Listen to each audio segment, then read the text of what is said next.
সালটা ছিল 2023। তখন আমি ক্লাস 8-এ পড়ি। খুব ভালোই কাটছিল আমার দিনগুলো। স্কুলে যেতাম, ফ্রেন্ডদের সাথে আড্ডা দিতাম, পড়াশোনা করতাম। বলতে গেলে খুব ভালোই কাটছিল আমার দিনগুলো। রিলেশনের অনেক অফার পেতাম, কিন্তু আমি কখনোই রিলেশন করতাম না। এর জন্য আমার ফ্রেন্ডরা মাঝে মাঝে অনেক কিছুই বলতো। হঠাৎ একদিন একটা ছেলে আমাকে নক দেয়। যদিও তার সাথে আমার পরিচয় আরো আগে থেকেই ছিল, তবে কথা হতো না তেমন ভাবে। একদিনও আমাকে নক দেয়, আমরা স্বাভাবিকভাবেই কথা বলি, কিন্তু এক পর্যায়ে ও আমাকে বলে ও নাকি আমাকে পছন্দ করে, আমার সাথে রিলেশন করতে চায়। আমি সাথে সাথে রিজেক্ট করে দেই। ও আমাকে অনেক জোর করে ওর সাথে রিলেশন করার জন্য, কিন্তু আমি ওকে না বলে দিয়েছিলাম, কিন্তু ও শোনেনি। অনেক পাগলামি করতে থাকে। ওর এসব পাগলামো দেখে আমি পরে রাজি হয়ে যাই। ও আমাকে অনেক ভালোবাসতো, দিনরাত 24 ঘন্টা নক দিত, কল দিত।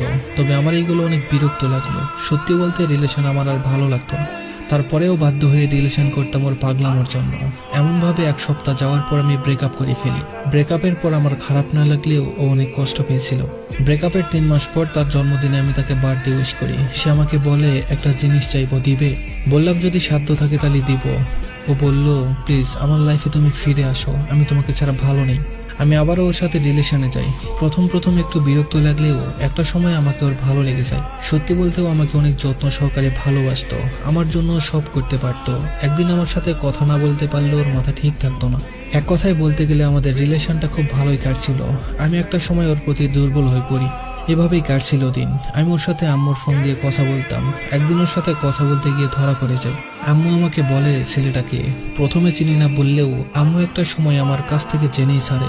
জানার পর আম্মু আমাকে অনেক বকাবকি করে এবং আমাকে মেরেছিল। আব্বুর কাছে বলে দিয়েছিল।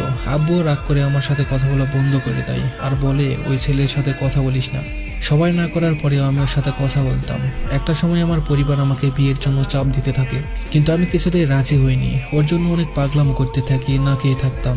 এগুলো দেখে আমার আম্মু একটা সময় রাজি হয়, কিন্তু আমার আব্বু রাজি ছিল না। পরে আব্বুকে বোঝাই।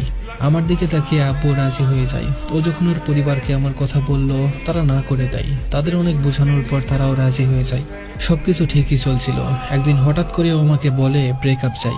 আমি প্রথমে ভেবেছিলাম ও আমার সাথে মজা করছে, কারণ ও আমাকে মাঝে মাঝে এমন বলতো আর দেখতো আমি কেমন করি। সত্যি বলতে আমি ওকে অনেক ভালোবাসতাম, এটাও জানতো, আর ও আমাকে অনেক ভালোবাসতো। কিন্তু পরে যখন বললো যে সত্যি ব্রেকআপ চাই, এই কথাটা শোনার পর মনে হয় যেন আমার মাথার উপর আকাশ ভেঙে পড়েছিল। আমি ওকে বলি যে কি কারণে ব্রেকআপ করতে চাচ্ছ তুমি? আমি ওকে অনেক জোর করেছিলাম কারণ জানার জন্য, কিন্তু আমাকে বলেনি। তারপরে আমাদের ব্রেকআপ হয়ে যায়। তবে ব্রেকআপ হলেও আমরা কেউ কাউকে ব্লক করিনি। ও অনলাইনে থাকতো, আমি দেখতাম, কিন্তু নক দিতে পারতাম না। তবে ও আমাকে মাঝে মাঝে নক দিত, খোঁজ খবর নিত।